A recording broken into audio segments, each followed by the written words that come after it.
Aksi seorang bule pria di Bali yang membeli burung di toko hewan lalu melepaskannya viral di media sosial. Video itu pertama kali diunggah oleh akun Facebook Gede Budarsana pada tanggal 16 Agustus tahun 2021 lalu. Dalam video tersebut, terlihat seorang WNA pria yang mendatangi sebuah toko burung di Banjartebasaya, Ubud, Bali. Bule tersebut bertelanjang dada dan hanya mengenakan celana hitam panjang dan kacamata. Ia mendatangi sebuah toko yang menjual burung serta perlengkapannya. Kemudian ia memilih burung dalam sangkar untuk dilepaskan. Ia memegang sebuah sangkar burung warna hijau lalu melepaskan burung di dalamnya.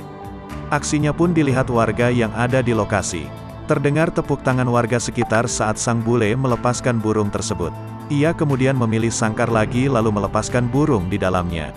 Ini dilakukan oleh seorang bule, melepaskan sebuah burung, memberikan kebebasan terhadap makhluk hidup, ucap perekam video.